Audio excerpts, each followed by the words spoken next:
Buongiorno a tutti, se siamo pronti sia in aula sia anche a distanza, cominciamo.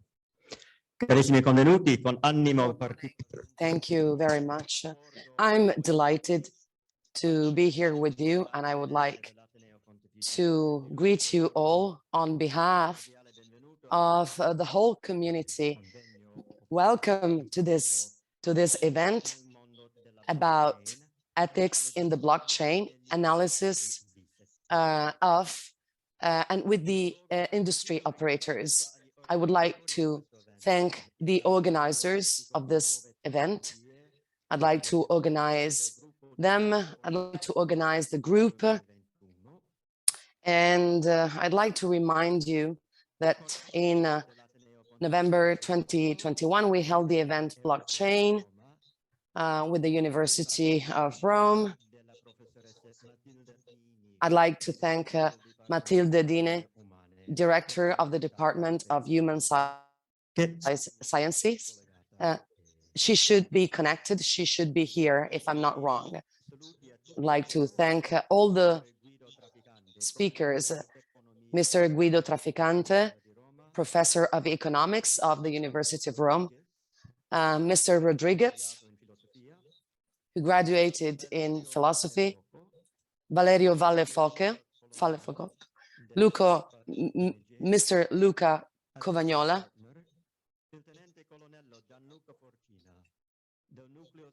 and Mr. Forcina from Guardia di Finanza, Mr. Pirone, Mr. Manfredi Morello, Mr.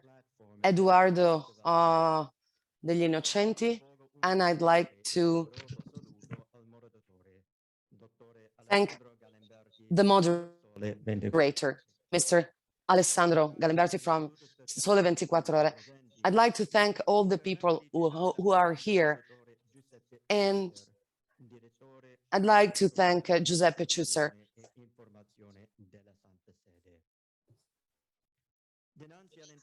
So we are going to talk about this interesting topic, and I would like to share a reflection, giving the title of today's event, Ethics in the World of Blockchain, Analysis with and by the Industry Operators. Yeah, I'm a priest, and as you know, priests tend to judge ethically about things they don't know much, especially when it comes to finance. So an ethical judgment with operators, industry operators, is something we should do. It's a step forward in the reflectioning and considering, also the path Pope Francis has invited us to follow. So everyone is involved in this path. This is hopefully not an isolated event. I hope there is a long way for us to go. We should focus on this. We should carry out an analysis with industry operators so that we, ministers, pastors, are not going to judge, from the top, but we can actually have an exchange with people that are more knowledgeable. So I'm very happy to start this event with you. Enjoy the rest of the proceedings. Thank you very much.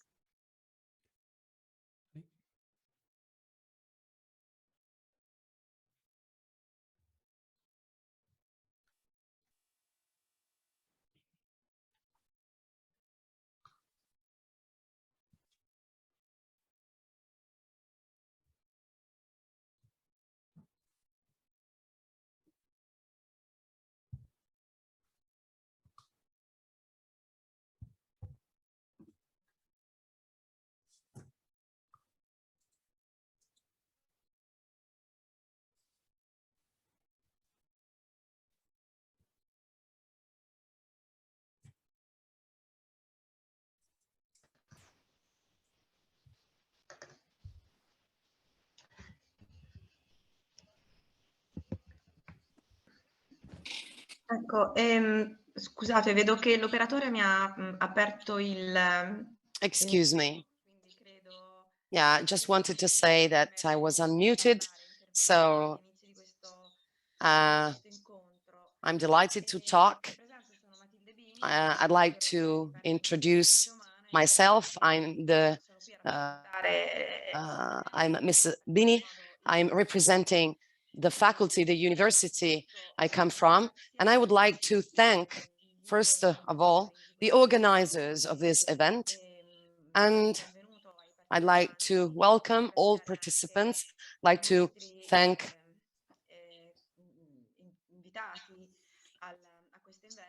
the distinguished guests to this event, which is extremely relevant. We're going to talk about blockchain. So blockchain is a topical topic. This morning, I was reading some articles about this topic.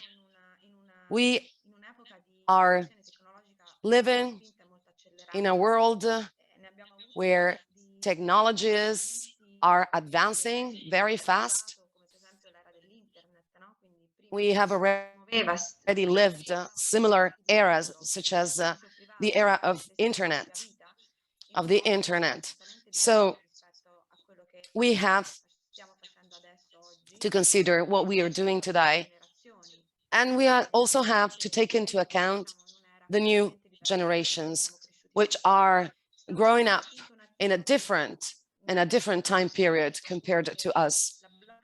So blockchain, as it happened in the past, because of other innovations, technological innovations and the internet, is part of our life. And we can't do without it. So technological innovation and platforms are sorting out in an innovative way our problems, are matching our needs. So nowadays, we can say that the world has completely changed, is fully developed.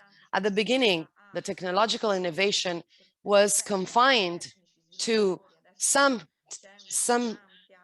limited sectors, whereas now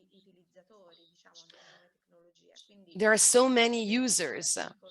So I was reading this article and I realized that actually blockchain refers to topics and concepts that are very different and that are not necessarily associated with innovation, such as trust, responsibility, decentralization. So this actually made me understand that when in our private life and public life, when we use these technologies, in addition to being able to use them appropriately, we need to be able to approach them morally, ethically, in the right way. So I think that this webinar focuses on the ethics of blockchain, which is a key topic. So we have to find the keys. We have to find the guidelines, some guidelines that can actually accompany us in this evolution in an appropriate way. We have to be able to manage this new technologies also ethically, morally. So I think that reflecting on this, I was reading in the press that this initiative is in collaboration with the Ateneo Pontificio. So I'd like to follow on what the previous speaker said. So there is also the religious aspect, the religious side to take into account, because these technologies are used by anyone. everyone. So we need to use them appropriately. Every community has to use them appropriately, ethically, morally, not only the religious community, the civil community. So reflecting on an ethical use of new technologies is key, is of towering importance. So hopefully after this debate, I hope that we can be provided with some useful guidelines so that we can learn how to behave appropriately. This is basically what I had to say. I'm very delighted to be here. I will be pleased to listen to these reflections, this exchange. I wish you, the best. Enjoy the rest of the proceedings. Thank you all. I'd like to thank the organizers. I'm very happy this event is taking place. Let me say something else, actually. My colleagues are working very hard. They are working on several initiatives. So the department I come from is actually committed. This department is small. However, we can be very noisy. We have a voice. We can have a voice. So reflecting with the other institutions, with the academic institutions and other organizations is certainly so important. Here, there are partners such as Guardia di Finanza, Studio Valle Fuoco, and so on and so forth. So thank you so much for organizing this event. Enjoy the rest of the proceedings. I will be here. I will follow you. I will attend this morning's event. I'm sorry, I'm not with you. Thank you. So at this point, I have the floor. I am Alessandro Galimberti from Il Sole 24 Ore. I'm a journalist. I focus on these topics. I'd like to thank the university for inviting me. So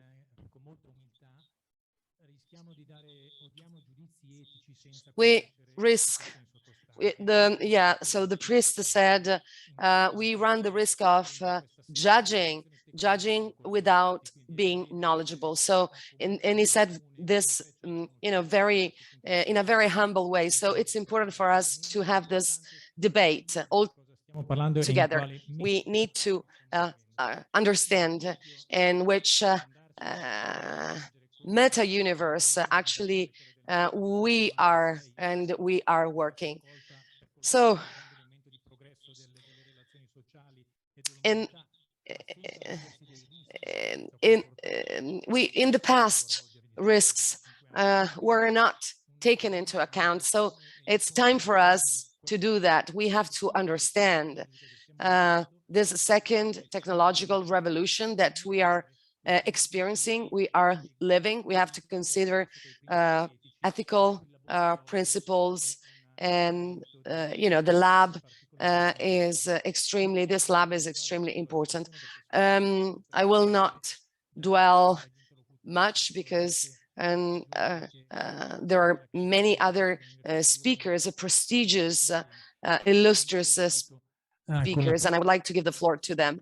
I'd like to start off with Professor Trafficante from the European University of Rome. And we have to stick to the timetable. We have a slot. So we have also considered the time of the translation, and translators will have to leave at 1. So Thank you all. I'd like to thank the organizers of this event. I'd like to thank Padre Davide and Mr. Salvini. They touched upon key topics. I was struck by the reference to made to and we will try and do a sort of exercise. It's difficult. However, we have to try and measure ethics using indicators. It's going to be a challenge. And Professor Bini, Miss Bini mentioned trust. So trust is a word we actually we heard during the event that was held in November 2021. So we reflected on the market of blockchain and this universe which is linked to trust. However, if we want, this trust is also a relevant topic when it comes to considering, currencies. So we also have to consider, money, currencies. So I will speak, and I will give the floor to Fray Luis Eduardo. We will tell you what we have been doing over the last few months. This is the second, let's say, episode. This chapter was actually started in November. The key word, the key word, I think, is the hashtag. Are we ready? Because actually, we wondered whether we were ready to actually use this new technology in an ethical way. And this led us to reflect in November 2021, reflect on the new technologies, the new blockchain, in terms in ethical terms, in economical terms, financial terms.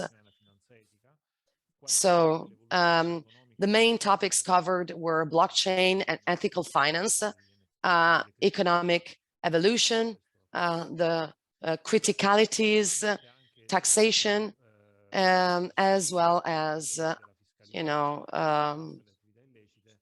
countering illicit activities and perspective of industry professionals. So we don't really want to talk about things without really understanding, without really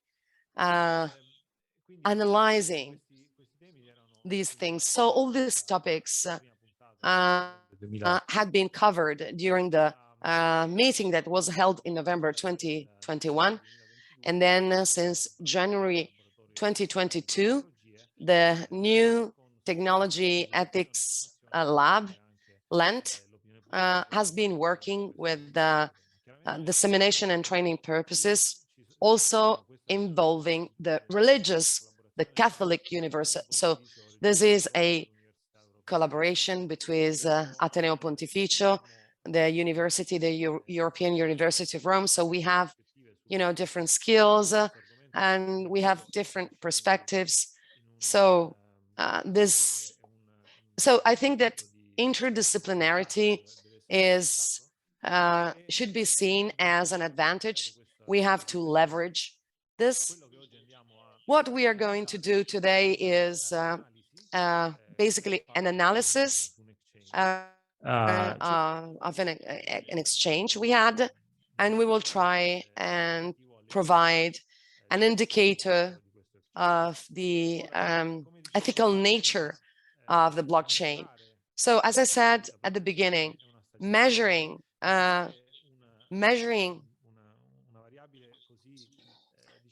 such a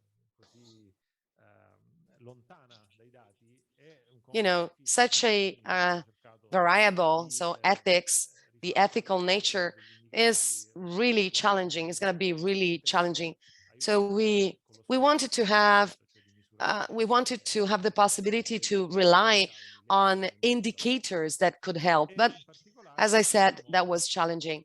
In particular, we focused on these 4 guidelines. These guidelines have to do with the different aspects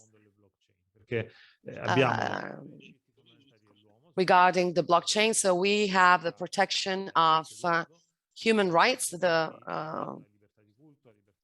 so different types of freedom. So the freedom of speech, the freedom of worship, of religion, freedom of press, a wide variety of criteria and sources. And then let me just make a parallel. Transparency is very important in monetary politics, which is what I am in, what I focus on. So regulatory compliance is extremely important. You know, the more banks are transparent, the more effective the monetary policies will be. So transparency and reliability are actually to be seen as a strength. So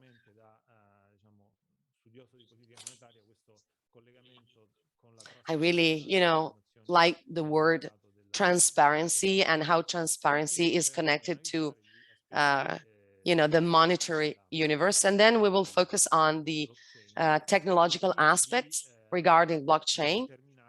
So, and then we will, we will try and have a global picture, and we will focus on some, results. I'd like to give the floor to Mr.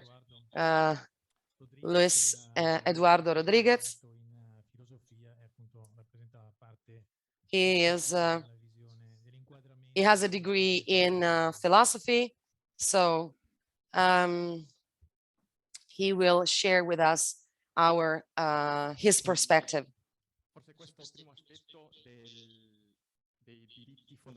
Fondamentali dell'uomo sia quello tra i 4 più difficili da contabilizzare. E gli altri 2 ci sono delle regole fisse nei paesi che si seguono o non si seguono. Alle volte quello dei diritti umani è un po' più astratto, e comunque abbiamo cercato in questa difficoltà di individuare alcuni punti da analizzare, e abbiamo cercato di servirci da documenti emanati da autorità tipo la ONU. Le vedremo a continuazione, ma abbiamo centrato la nostra ricerca su praticamente questi 4 aspetti. La libertà, si può individuare nella libertà di parola, di culto, di stampa, e il rispetto dei diritti umani. Freedom and respect of human rights, gender equality, and the Agenda 2030. All of these aspects, maybe there are not so many information about it. This had its legal seat there. This is an example of an exchange, and these could be at the Cayman Islands. So there are not so many information, and this is usually referred to Latin America, and we see that in the 4 aspects. This is maybe the most important difficulty that we found in the analysis, the variety of criteria and sources, and we had to analyze them in order to take them into consideration. We have considered some sources like the ones that you see: WordPress Freedom Index, ACS Italy, Amnesty International European Index for Gender Equality, and others. And the most important problem was the lack of data for some countries. in case of countries like the US or other European countries, it is easier to identify those aspects related to the defense of the human rights. The Cayman Islands, for example, there it is more difficult for the lack of those data. We have seen that one of the most important issues relate to that you see this summary evaluation. You see the dots and the average, and if the value is above the average, we have also white, the white color if there are not sufficient elements to be assessed. And we have seen that in this case, the country of legal residence that it was chosen for this exchange, this is not pursuing the best interests of the defense of the human rights, and this is making the ethics suffering. This is a choice made by the exchange.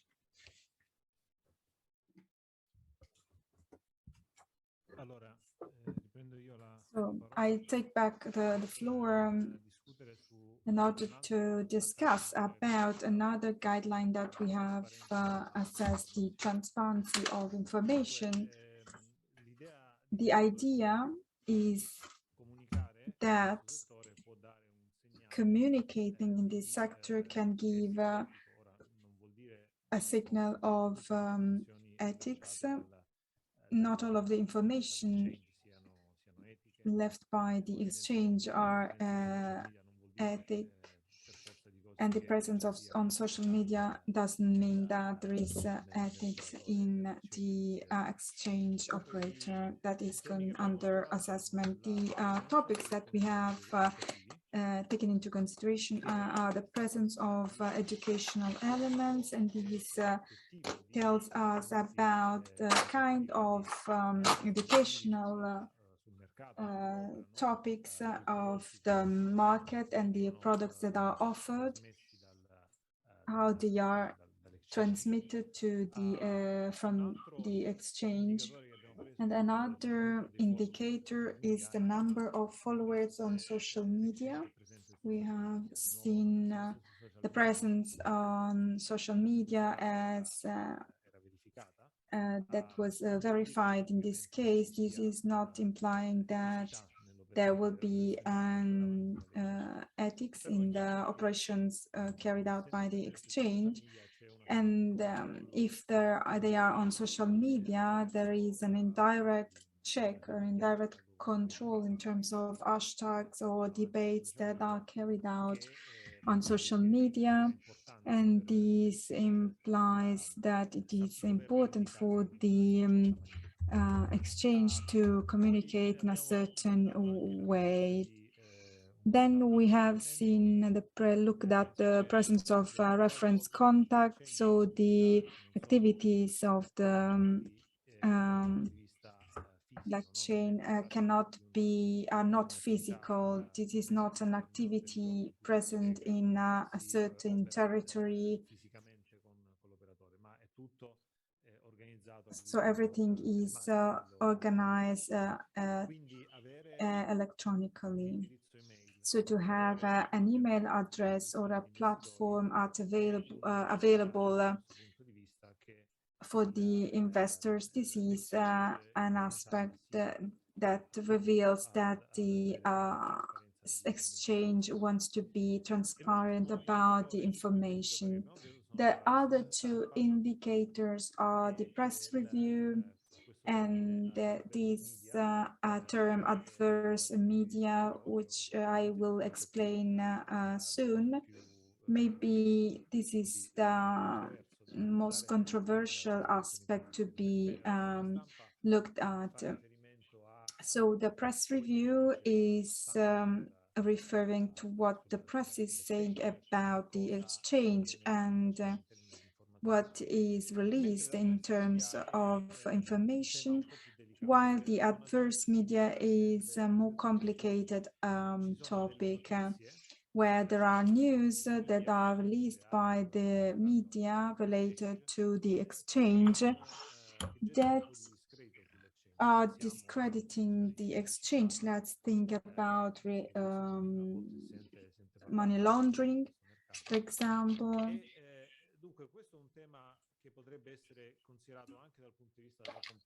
This is a topic that relates also to the regulation compliance.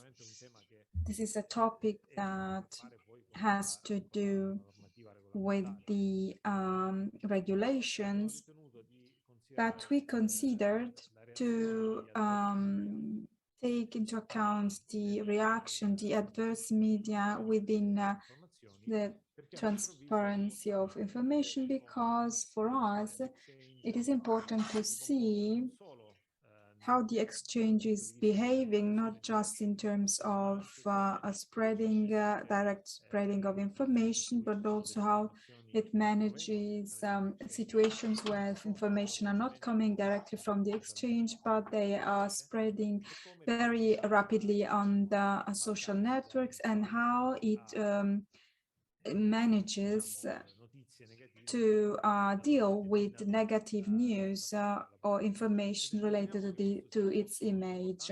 And we believe that this is very important because we have had a period of higher optimism, like in 2001, before 2001, with the advent of internet, and this optimism brought to investment and speculations. And lately we have observed a reduction of prices, for example, of some cryptocurrencies, and we would like not to see some non-transparent operation, how the information are managed by the exchange. This is a very important aspect.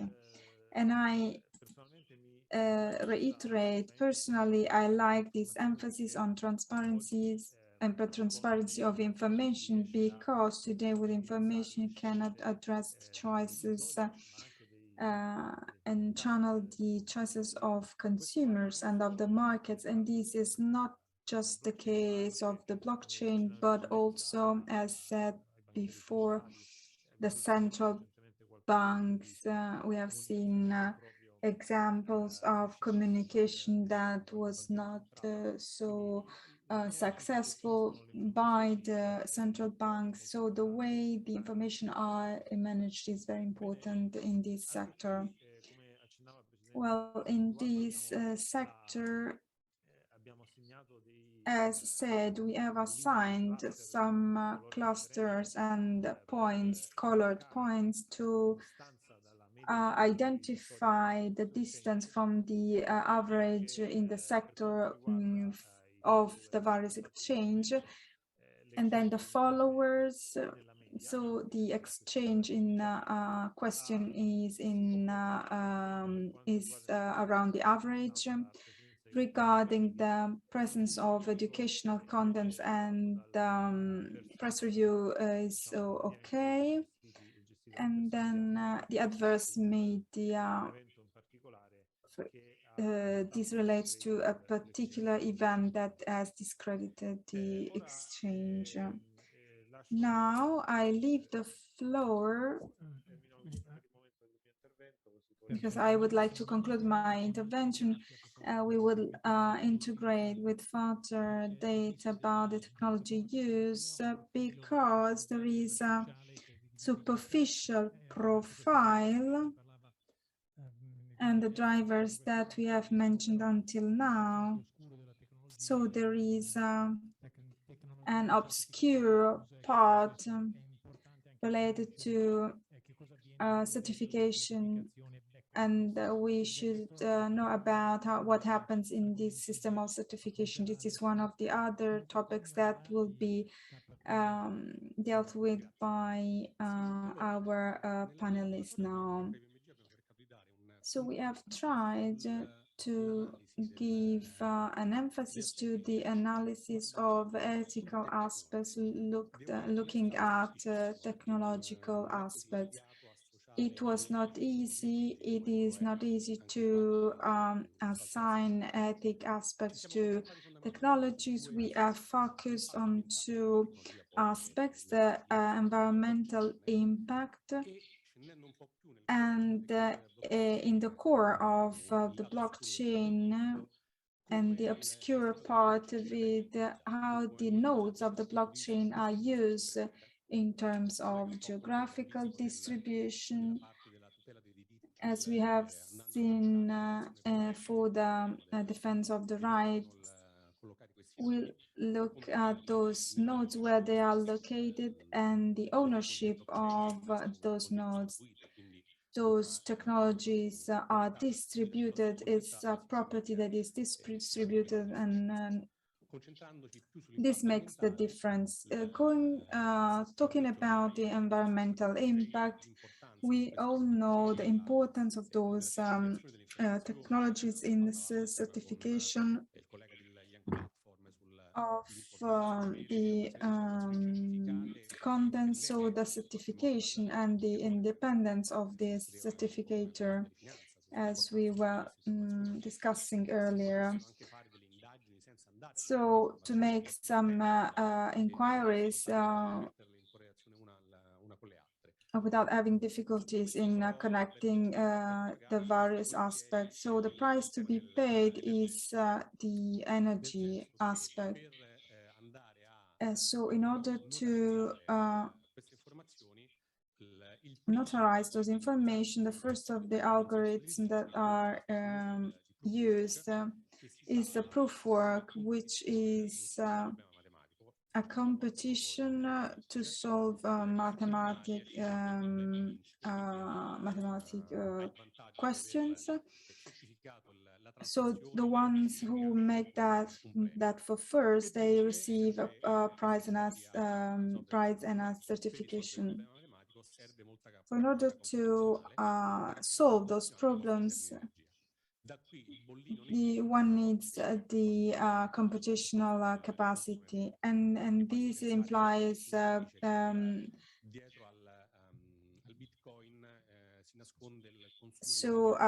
an increasing consumption of energy. There are also other algorithms like the proof of stake, which is not based on the capacity, computational capacity, but on the fact that there are some blocks for the certification of the information. It has some negative aspects because the decision-making power is given to various coins. So another tool is the proof of authority, that is the reputation of the ones who make the validation. This is a characteristic of the blockchain, the fact that it is distributed and it has a validation that is distributed, but then it solves the energetic problems. The second aspect to assess the environmental impact are the mitigation initiatives that are put in place. So the operation that you have carried out in the workshop are generic. So we have made some experiment on an hypothetical exchange, but our work wants to be continued and to be applied to any player. So this player can put in place initiatives to train the users and consumers. So knowing that some platform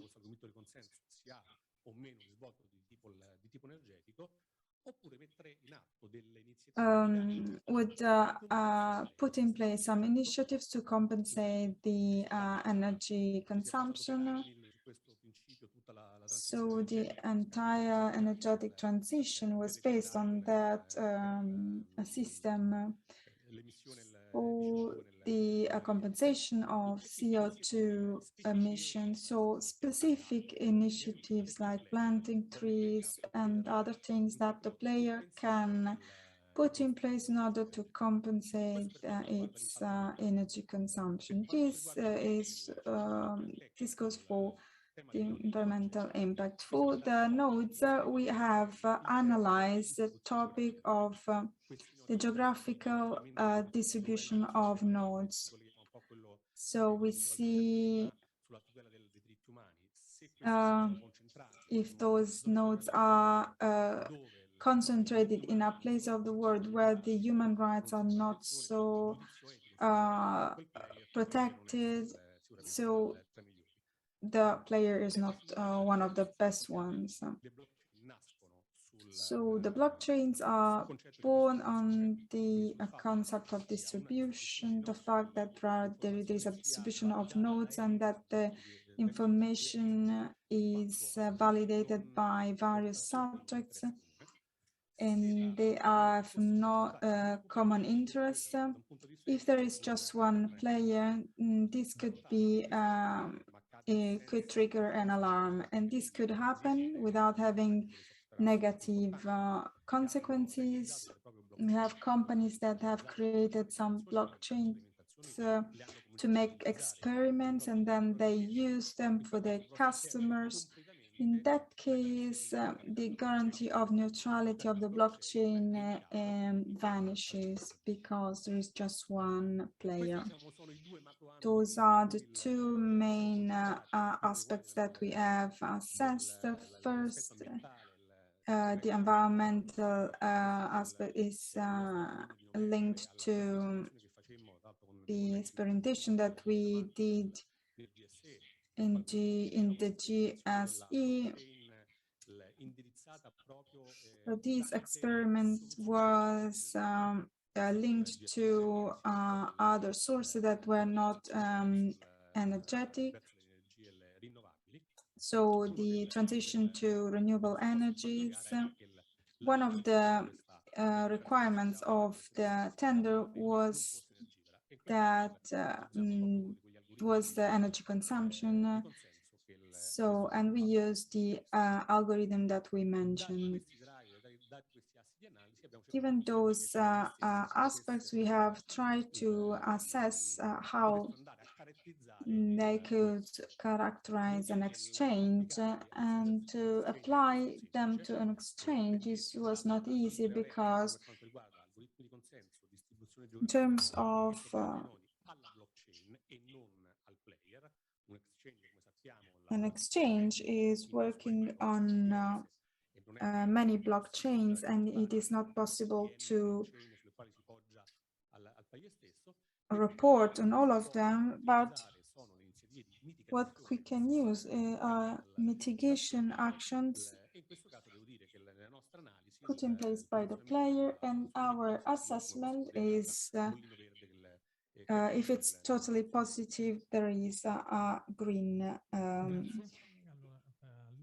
sign. Thank you for this in-depth analysis. Let's go on with the detailed analysis. Professor Valerio Valleforba deals with anti-laundering. He writes for the newspaper Il Sole 24 Ore.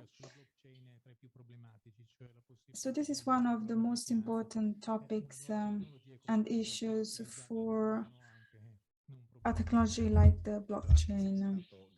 So first of all, thanks to the university, this has been an experience that is very challenging.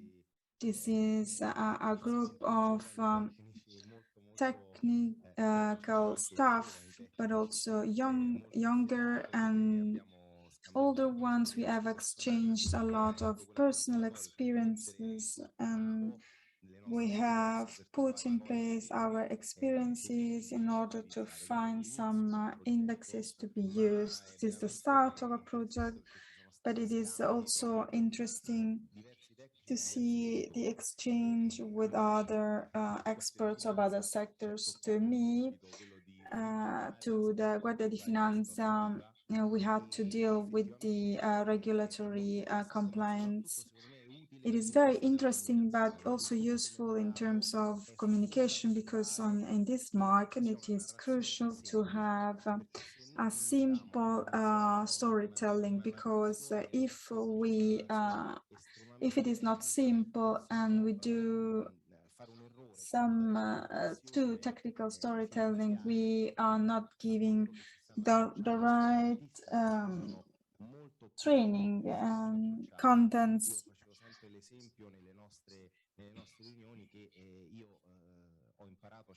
So I learned, for example, many things from my son, who is 13 years old, because he's able to create an account on an exchange and to tell me what is the cryptocurrency that is more energy consuming.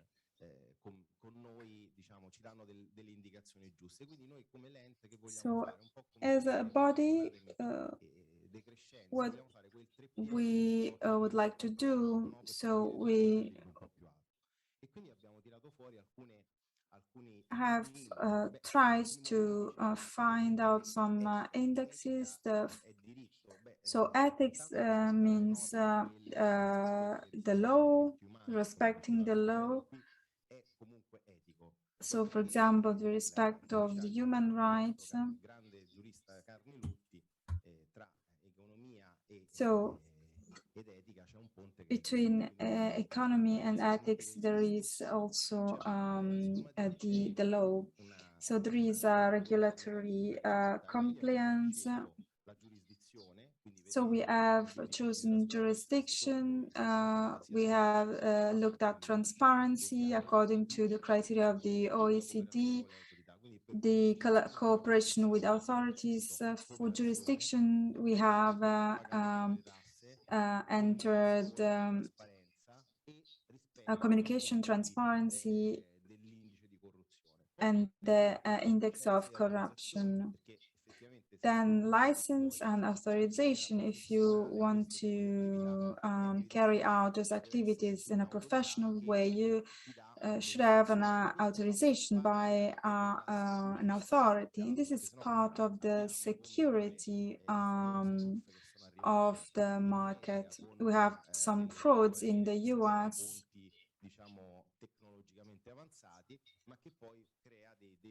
This creates problems and also damages to families and smaller consumers. And then we have the anti-money laundering. This is a topic that is more linked to the changing economy. In 2007, we put in the fourth directive mention to the exchanger and the authorization, and that they had to be compliant with the anti-money laundering regulation. So Italy is at the forefront in this sense. And then know your customer. So this is linked to the anti-money laundering. So to know the customer that we have in front of us. So, and I then come to the conclusions. We have worked at ethics and we have looked at where they were operating, about jurisdiction. We have used various indexes.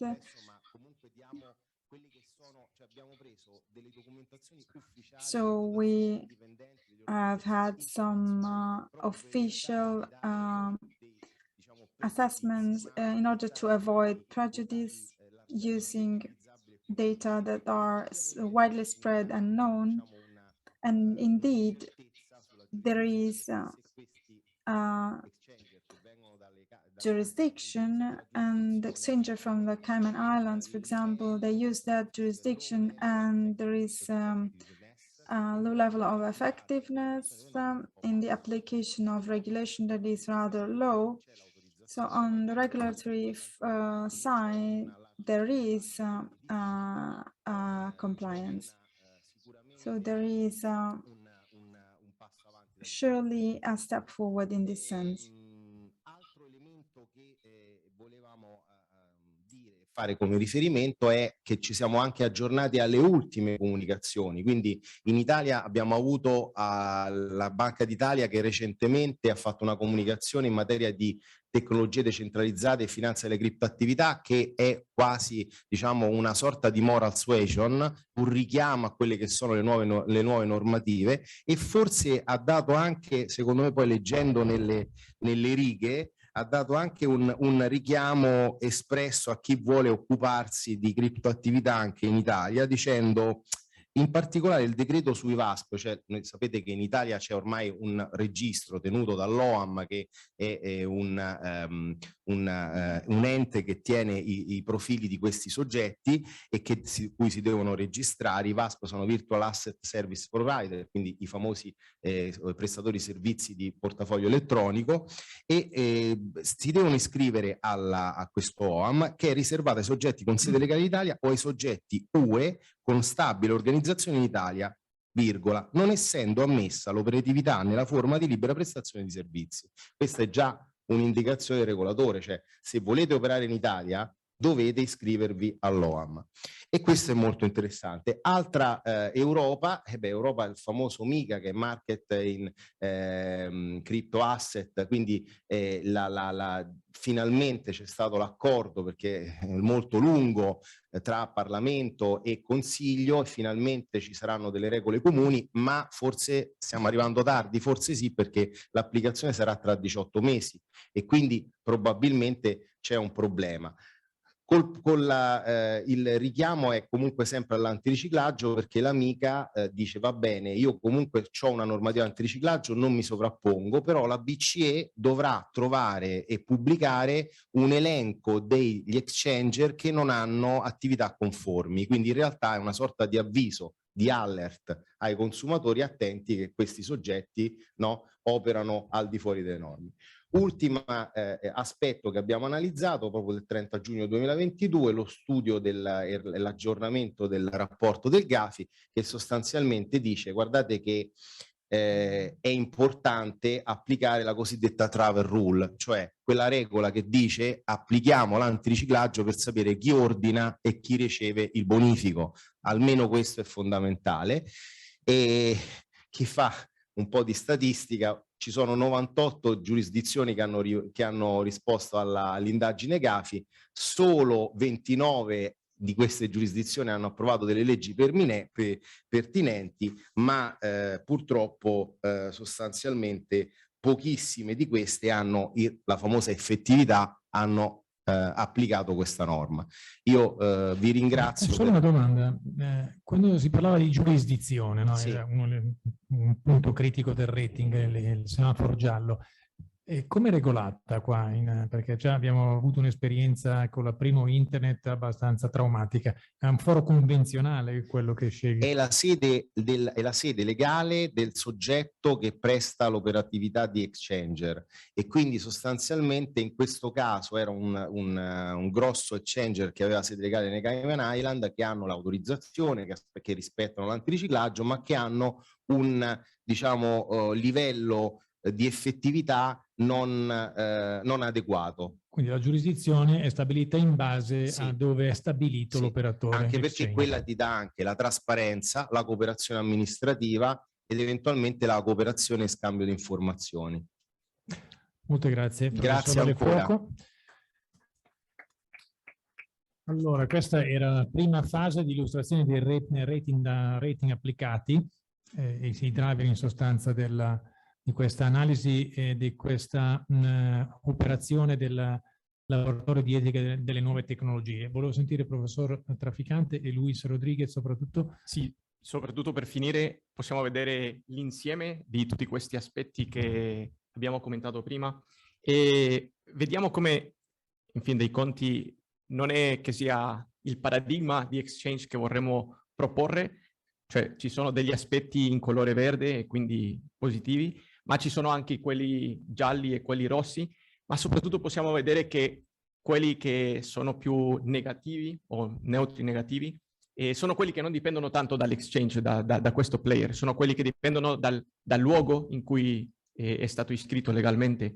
Quelli invece che dipendono di più dall'exchange sono un po' più positivi e forse sarebbe interessante anche analizzare questa scelta del paese, no? Tante volte per motivi finanziari, cioè paradisi fiscali, ma anche chi sceglie un altro paese che ha migliori regolamentazioni in questo senso, cioè anche si mette in una posizione più vantaggiosa in questi altri aspetti. Quindi possiamo vedere questa panoramica e vedere proprio come si trova più o meno in mezzo, no? Questo sarebbe l'esempio di un'analisi finale a cui dovremmo attribuire dei valori per dare cioè una specie di voto finale.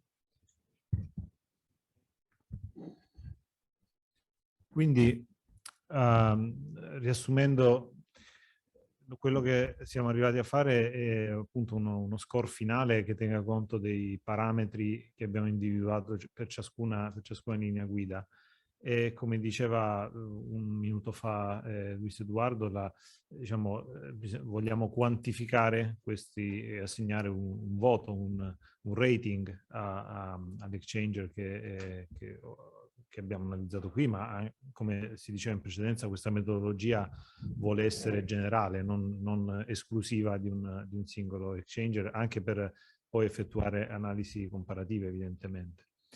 E appunto la difficoltà principale è che si vuole dare un numero, si vuole attribuire una misurazione a qualcosa che ha a che fare con diversi aspetti, molti dei quali non sono direttamente misurabili come possono essere altri dati economici, ad esempio, no?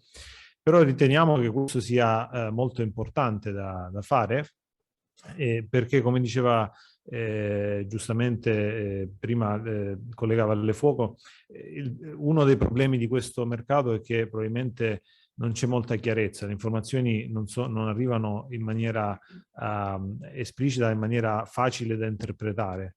E quindi qualsiasi sforzo che cerchi di migliorare la percezione e la comprensione del mercato della blockchain è a nostro avviso un qualche cosa che può facilitare gli operatori ed evitare poi dei rischi che soprattutto se c'è una larga presenza sui mercati diventano non dei rischi singoli ma dei rischi sistemici.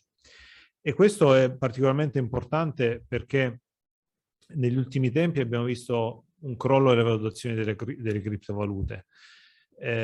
Questo fenomeno potrebbe portarci a delle valutazioni troppo estreme, no? Ma esattamente come in passato noi abbiamo visto un clamore eccessivo che ha alimentato la speculazione, non va bene neanche un crollo che sia determinato esclusivamente da una condanna indiscriminata, senza un'analisi approfondita della moneta digitale o comunque in generale della tecnologia blockchain, e che facendo così porti a sottovalutare i potenziali benefici della blockchain. Quindi questo è solo l'inizio, se vogliamo, di un lavoro che vogliamo portare avanti con il laboratorio, e ci sono tanti temi da studiare, analizzare nel futuro. Io qui ne cito 3, ma diciamo ovviamente ce ne sono tanti altri. Intanto si può dire che con la tecnologia blockchain si è arrivati a una trasformazione dei sistemi monetari tradizionali, no? Quindi dobbiamo vedere che tipo di relazione c'è tra i sistemi monetari tradizionali e i sistemi legati alla blockchain. Poi c'è tutto il tema della cosiddetta moneta pubblica in un mondo digitale. Si parla molto della Central Bank Digital Currency, cioè la banca centrale può avvalersi di questa tecnologia per diciamo, agevolare il meccanismo di trasmissione della politica monetaria al settore reale. Quali sono le implicazioni di una banca centrale che emette questa Central Bank Digital Currency?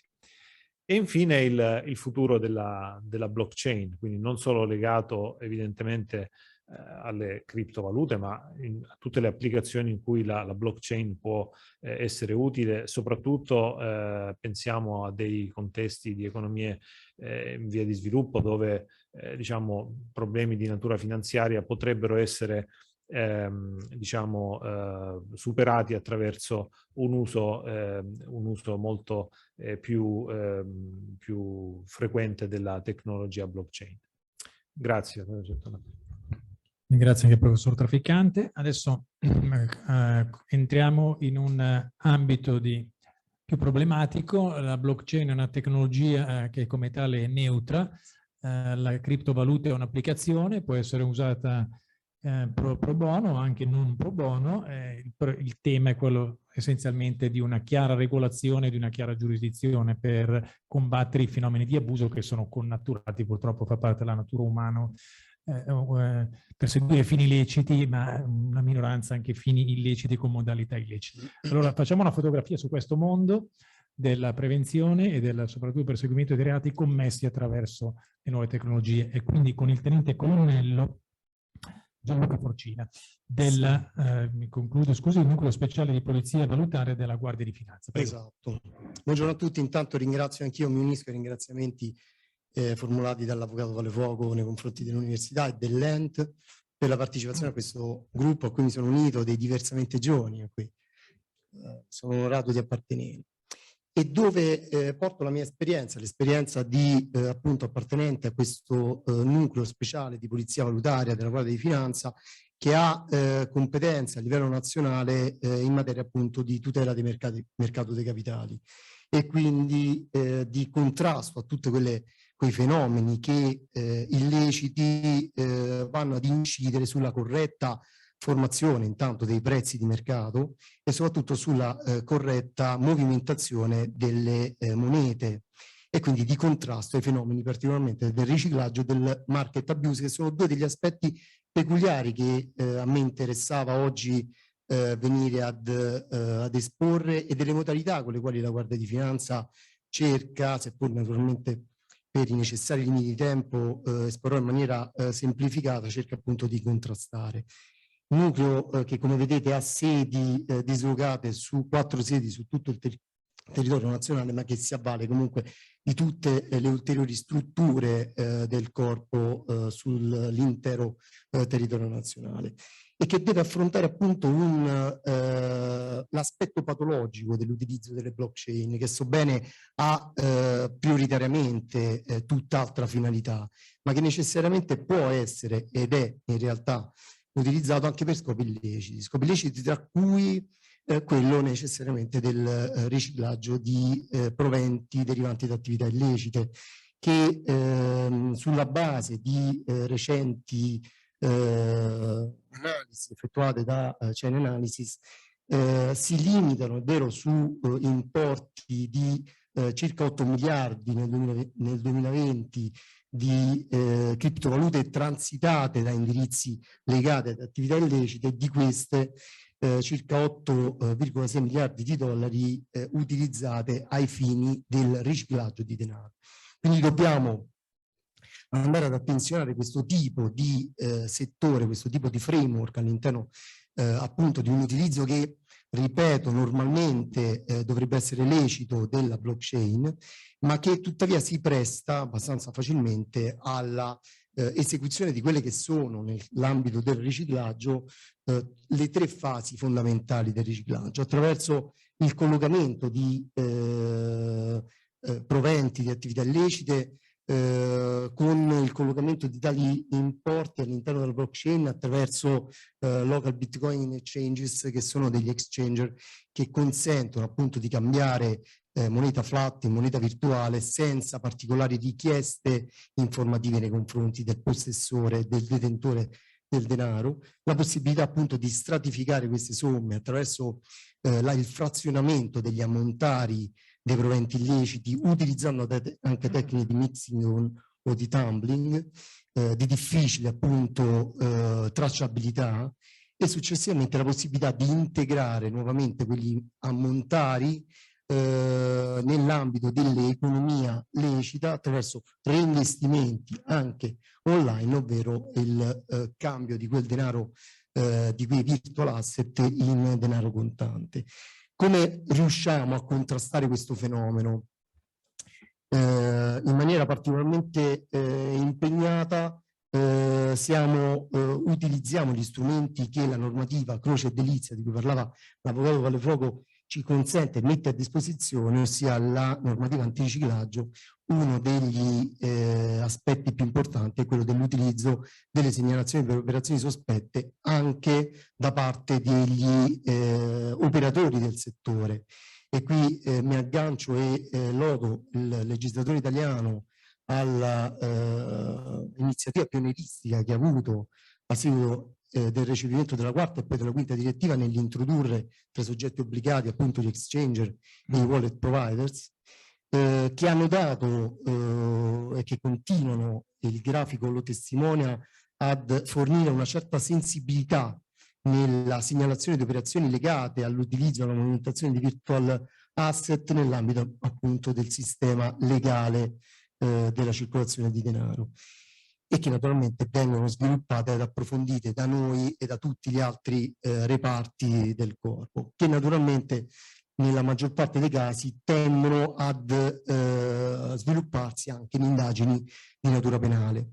Indagini di natura penale che incontrano il prioritario problema nella identificazione naturalmente dell'operatore, identificazione che spesso purtroppo diventa sostanzialmente impossibile grazie alla caratteristica tipica proprio dell'utilizzo del crypto asset, ossia del conferire quell'anonimato, pseudo-anonimato all'operatore, ma che attraverso dei sistemi che si stanno pian piano stratificando anche nelle nostre tecniche investigative consentono quantomeno di clusterizzare quegli indirizzi Bitcoin, indirizzi di altre monete virtuali che possono essere carpite da indagini, da analisi di siti attraverso programmi di crawler o di scraping, e che possono essere che possano consentire di ricondurre quegli indirizzi a determinati soggetti, a determinate anche exchanger, dove verosimilmente sarà possibile effettuare delle attività di ricerca fisica sul posto, che attraverso la conduzione di attività di cautele reali, di natura reale nei confronti degli ammontari delle virtual asset sottoposti a sequestro, attraverso sostanzialmente creazioni di wallet ex novo, la cui chiave pubblica e privata viene messa a disposizione dell'autorità giudiziaria. Ma un altro sistema illegale di utilizzo della blockchain che sta cominciando a prendere particolare rilevanza nei mercati finanziari è appunto l'utilizzo della blockchain ai fini della manipolazione dei prezzi del mercato attraverso la realizzazione, la esecuzione di smart contracts, ossia di programmi informatici che una volta inseriti e crittografati sulla blockchain consentono di realizzare delle condizioni contrattuali in maniera irrevocabile, in maniera autonoma, che difficilmente appunto saranno difficilmente riconoscibili alle parti e che potranno essere eseguite, che sono eseguite a prescindere dalla buona fede delle parti, che nel caso appunto di attività illecite sostanzialmente mancano tra le stesse. La difficoltà naturalmente rileva soprattutto nell'utilizzo da parte di questi smart contracts da parte dei frequency traders, ossia di coloro di quegli operatori del mercato che utilizzano delle strategie operative che inseriscono massivi ordini di acquisto e di vendita di strumenti finanziari all'interno del mercato e finalizzati naturalmente alla influenza del prezzo del mercato di quegli strumenti finanziari al fine di ottenere poi dei profitti considerevoli. E sono tante le tecniche appunto che abbiamo individuato che cerchiamo di contrastare, tra le quali sottolineo lo spoofing, ossia la possibilità di immettere, ripeto, attraverso gli smart contracts degli ordini di acquisto ovvero ridurre, abbassare o il prezzo di prodotti finanziari, revocandoli prima dell'esecuzione degli stessi al fine appunto di eseguire esattamente l'operazione contraria. Queste sono tecniche sostanzialmente di manipolazione del mercato di tipo operativo, vanno sostanzialmente a inclinare quella che poi uno degli aspetti di cui abbiamo parlato prima, ossia della fiducia degli operatori del mercato ai fini della corretta creazione e realizzazione del prezzo dello strumento finanziario sui mercati. Qual è anche qui il compito e l'attività che la Guardia di Finanza svolge? Naturalmente una è quella di natura preventiva, utilizzando anche in questo settore le segnalazioni di operazioni sospette prodotte, inviate dagli operatori del mercato, e sottolineo che le varie società di gestione dei mercati regolamentati sono soggetti anch'essi obbligati agli adempimenti antiriciclaggio, l'attività preventiva si poggia su una collaborazione necessaria con le varie autorità di vigilanza, tra cui sottolineo l'importanza del ruolo della Consob in questo settore, destinataria anch'essa di specifiche segnalazioni in materia di market abuse alla luce di una normativa unionale. E necessariamente sotto il profilo del repressivo e quindi del contrasto a tali tipo di condotte illecite attraverso delle indagini delegate da parte delle autorità giudiziarie che alla luce di una preminente giurisdizione della Procura di Milano si concentrano sostanzialmente nell'ambito delle attività appunto delegate, le attività processuali svolte dalla Procura Minetina alla luce della competenza prioritaria e quasi esclusiva che ha e che conserva la Procura. Ecco, con questo sostanzialmente ho cercato di sottolineare quelle che sono gli assi portanti dell'attività della Guardia di Finanza e in particolare del nucleo speciale di polizia volontaria in tale settore, ossia l'attività del corpo è orientata prioritariamente alla prevenzione e naturalmente al contrasto dell'illecito uso della blockchain per finalità illecite e per finalità, come ho descritto, sia di riciclaggio che di realizzazione purtroppo di attività di market abuse e in particolarmente di manipolazione dei prezzi del mercato. E con questo vi ringrazio. Grazie colonnello. Conforta sapere che sono già state sviluppate tecniche di perseguimento e di sminamento di questi reati che avvengono in un ecosistema dove la certificazione diffusa e modificabile rende anche più difficile intervenire in modo, diciamo così, finalizzato. Allora, adesso invece passiamo a un'esperienza positiva dell'utilizzo delle nuove tecnologie attraverso l'esposizione di Edoardo degli Innocenti, che è di Young Platform, Head of Business Development. Prego.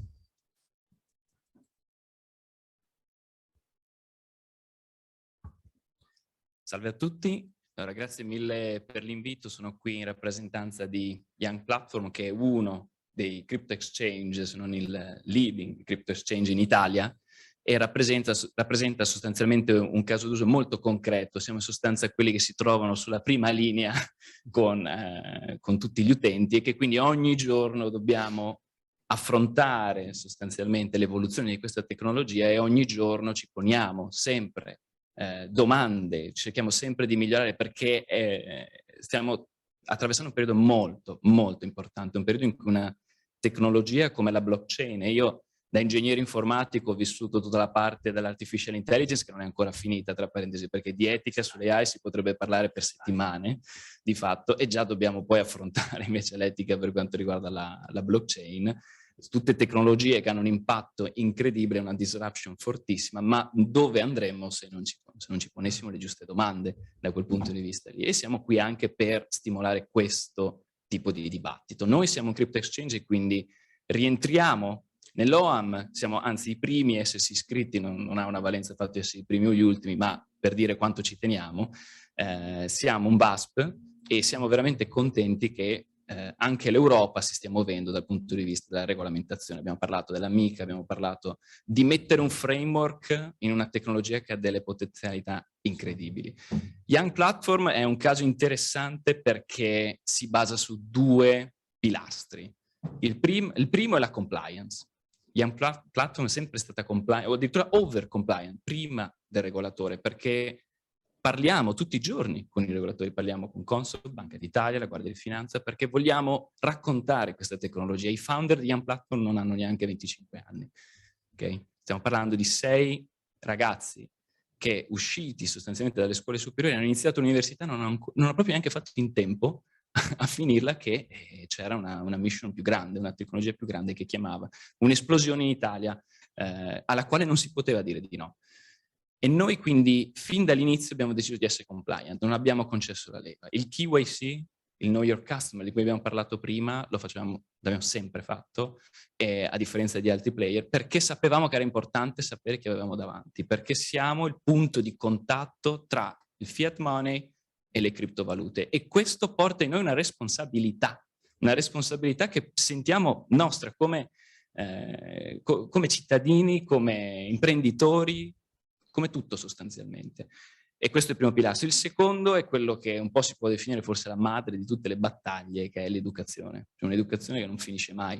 Siamo, e sono convinto che, questo è un parere personale, ma siamo in un'aula di dibattito, quindi mi piace portarlo all'attenzione, siamo nella fase di education di questa tecnologia. Una tecnologia che però esiste da molti anni, ma l'abbiamo visto anche con l'artificial intelligence, non avevamo semplicemente la capacità computazionale per portarla avanti, ma adesso sostanzialmente è il momento di informarsi. E noi abbiamo un'academy gratuita, accessibile. Educate to inform. Our academy is free of charge. Anyone can join. We also provide several languages. It actually changed things. We have established a system whereby people have to go by steps. So people need to be informed and are informed.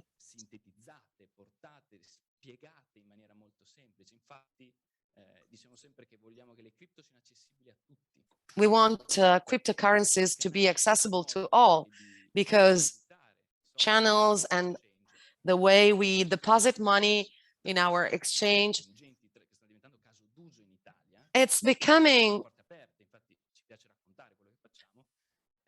standard usage. So we have to go through official channels. The company I represent was established in Turin.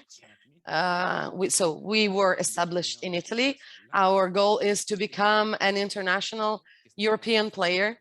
We are building on these two pillars, as I said, on compliance and education. Now we are working with companies. We do believe that people have to go through education, information. This is a phase that never stops, but we have to be practical also. So we think that this is the year dedicated to institutions and companies that are trying to establish new models. I'm talking about artificial intelligence. This is a new technology that enables, and in case of blockchain, there are other values that have to be seen through the lenses of ethics. So let me share a concrete example, a real example with you. So you are with an IT expert talking about a database. So this database was created. I have evidence. If you don't have evidence, what should you say to the IT expert about the creation of the database? You should say, I don't know, with the blockchain, everything is traced. So this technology is horrific. It's so powerful and allows for tracing.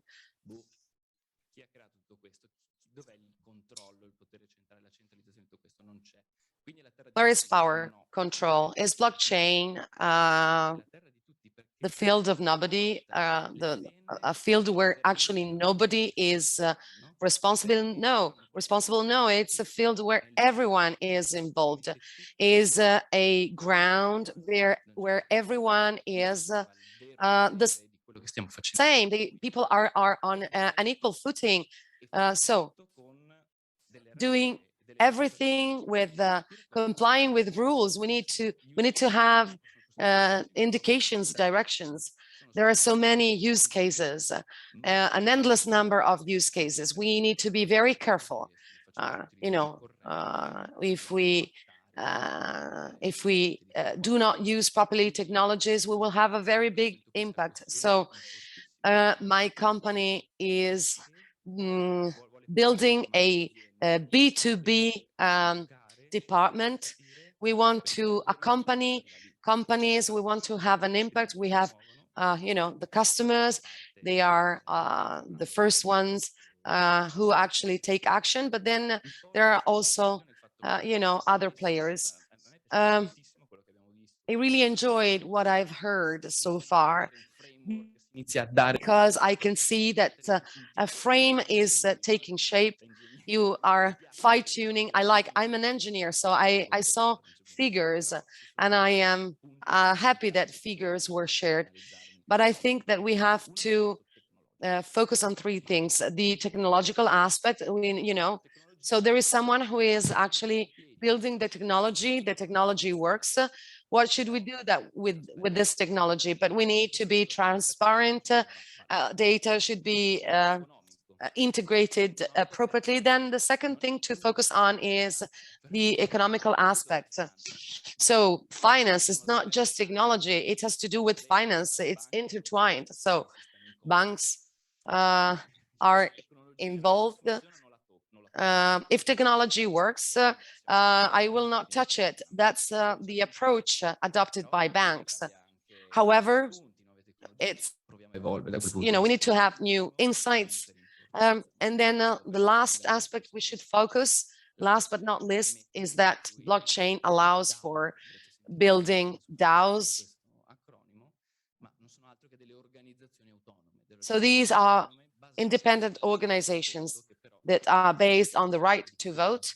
Voting depends on the number of tokens in that organization, and they are open to anybody. So this openness, being so open, means that we are transparent. However, it also means that hackers can actually attack organizations. So are we building these things ethically, morally, or not? There is a long way to go, a lot of work to do. Ms. Bryson, an amazing professor I met last year in Venice, she was telling me about, Google Translate.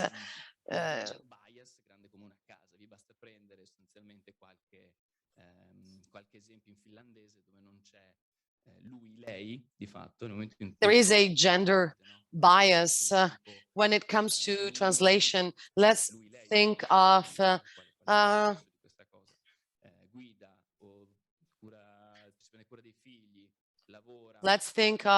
Finnish or and so we actually there is an intrinsic gender biased approach inside Google Translate, and we carried out an experiment. we have to ask ourselves questions about blockchain. Compared to AI, the questions are, have I collected the right data? We need ethics by design. So we have to start building the system considering with ethics in our mind, in my mind. In the case of blockchain, there is less statistics.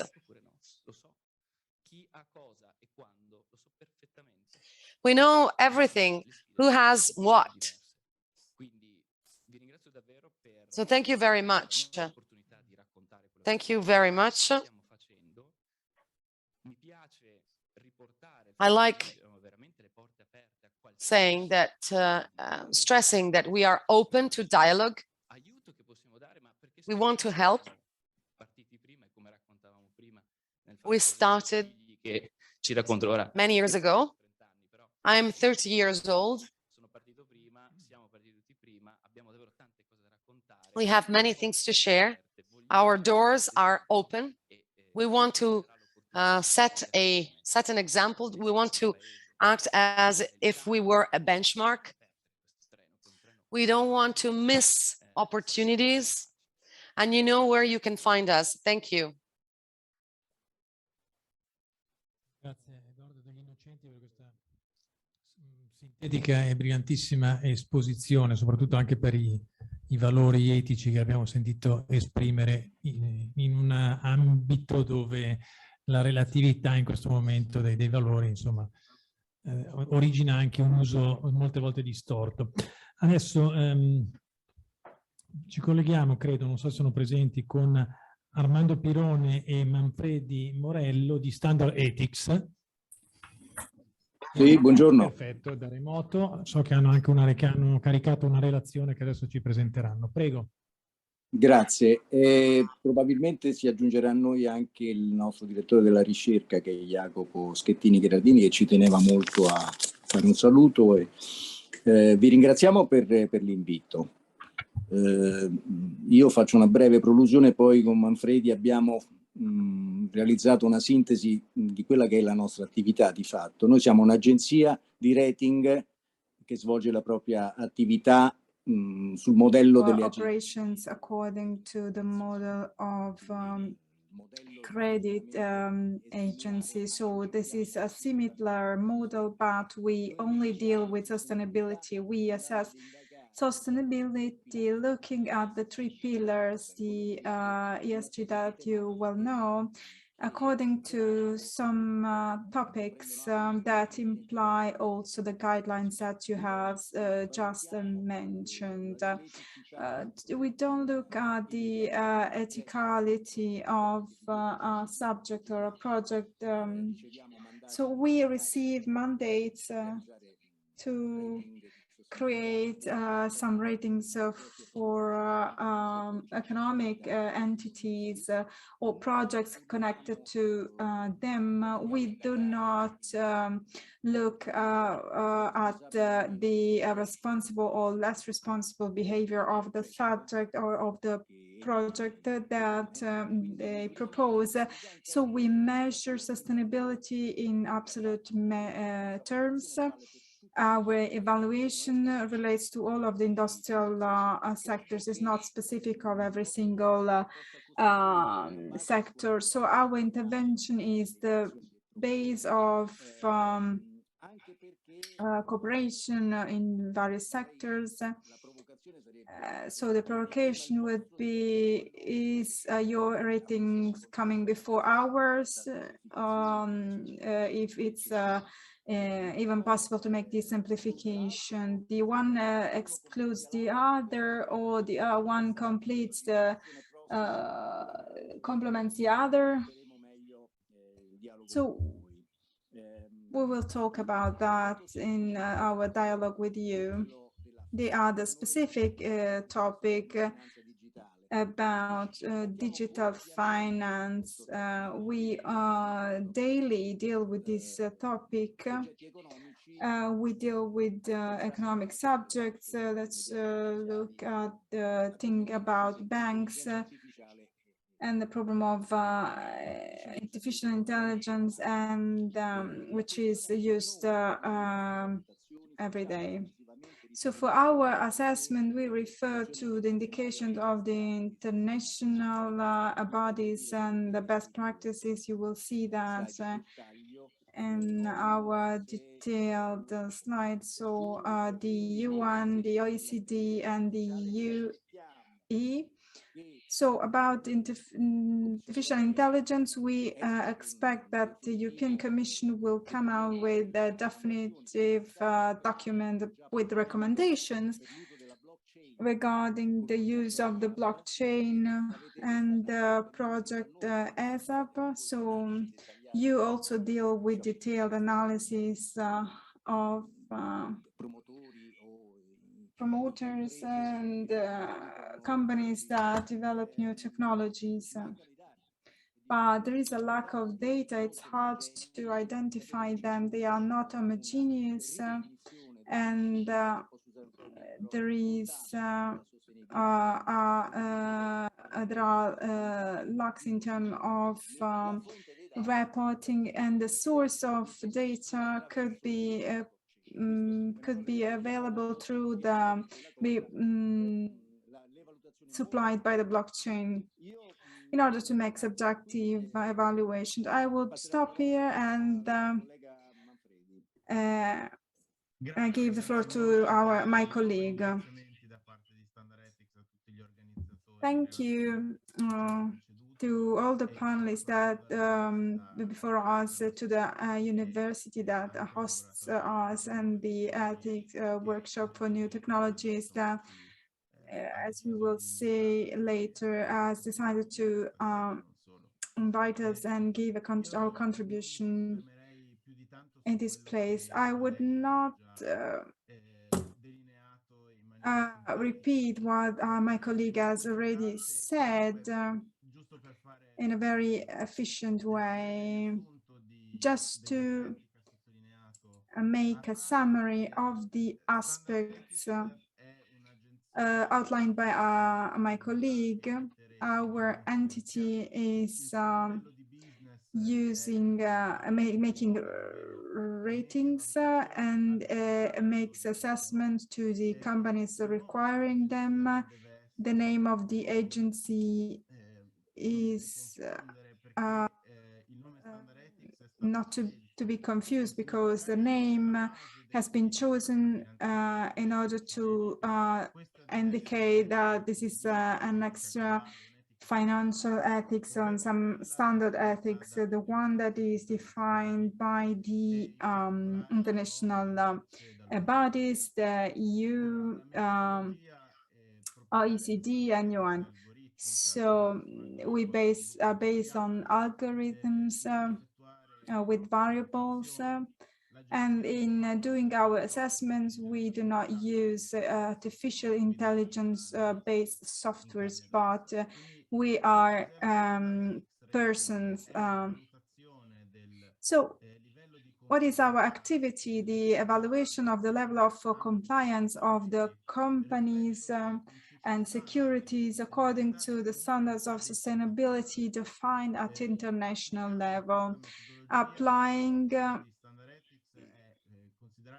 these, we consider ourselves as ethically neutral regarding the evaluation scale. There are 9 different letters divided in 3 different levels: fully sustainable grade, not fully sustainable, and not sustainable grade.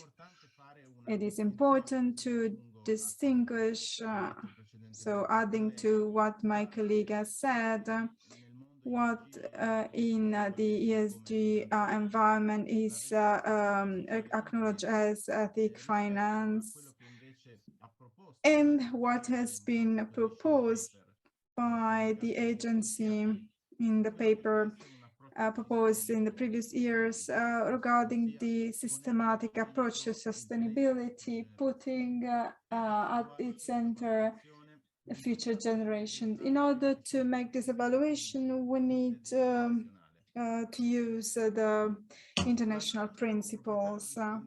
the algorithm, proprietary algorithm of standard ethics has three evaluation standards.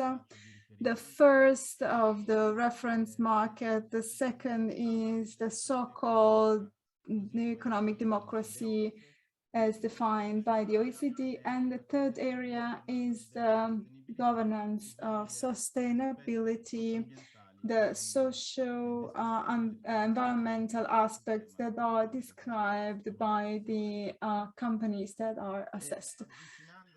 So going in depth in the topics that are on the table today, we have made some consideration, internal consideration, and we have seen that the blockchain is a technological innovation, and it intervenes in the dematerialization of data, which at European level is a unique database with the data used also for a non-financial report.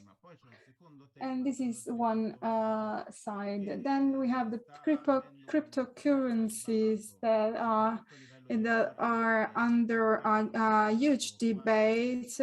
And the European institutions have pointed out negative aspects, and these opposite to the creation of a unique currency, virtual currency. So the role of standard ethics in the workshop for new technologies is surely to share and observe and research, and also to contribute regarding the international guidelines. That is our main objective. For example, artificial intelligence is a topic that we deal with. This has been posed in the financial universe and is included in our work. Talking about sustainable artificial intelligence of the European Union and the OECD, we concentrate on three subtopics. The first is that every artificial intelligence system is to help decisions made by humans. The second point is that if this is to be included in the decision-making of the companies, these have to be accompanied by specific policies that could be in line with the international standards, and then a mechanism could safeguard the fundamental human rights that can be influenced by new technologies. Regarding the position of the United Nations, there is a positive element regarding the social economic benefits that new technologies can bring about with the technological innovation. From the point of view of the European Central Bank, we shared the words of Professor Panetta, who has pointed out various factors like volatility of cryptocurrencies, then security and uncertainty of aspects related to cybersecurity, speculation that has often characterized crypto assets and currencies, and the risk of speculative situation. So the international community has answered the demand of digitalization of the payment tools. This has to be one of the prerogatives of the international community. and institutions, I would like to thank you, and I conclude my intervention. Grazie anche a Standard Ethics. Thank you for Standard Ethics for this very important contribution. We are on time at the end of this intense and deep panel. We have seen a lot of information. We saw that there is an attention to the international regulator in order to discipline these new technologies and new products of technologies.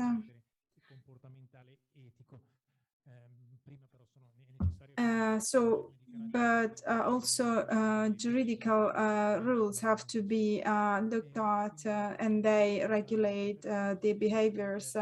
I'd like to ask you to draw the conclusions.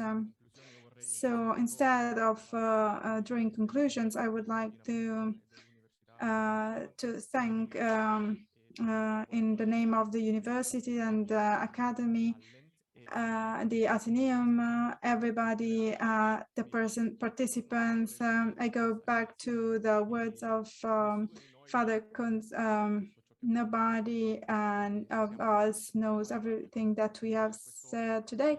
So this is the starting of a path, and we hope that this will be as the seed that will then flourish in the future. So many people will come and be trained.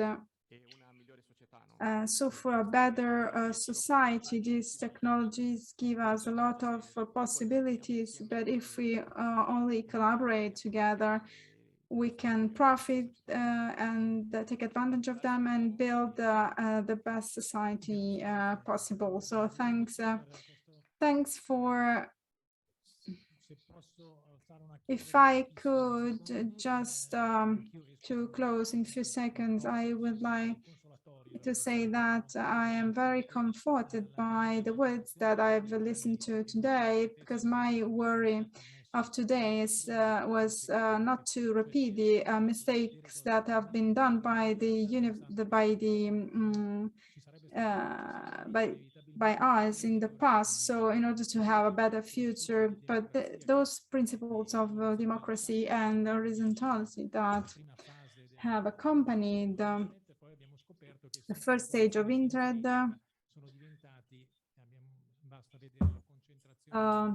so they have become the opposite of those values. So to talk about the dynamics of these new technologies today, which is booming, and this is comparable to what happened 25 years ago. This means that we as community and as religious and ethical community, we have learned how to think about the future in anticipation. I believe this is very comfortable as a consideration. So many different points of view together in order to have a better future. So thanks to the Pontificio Academy, thanks to all of the panelists.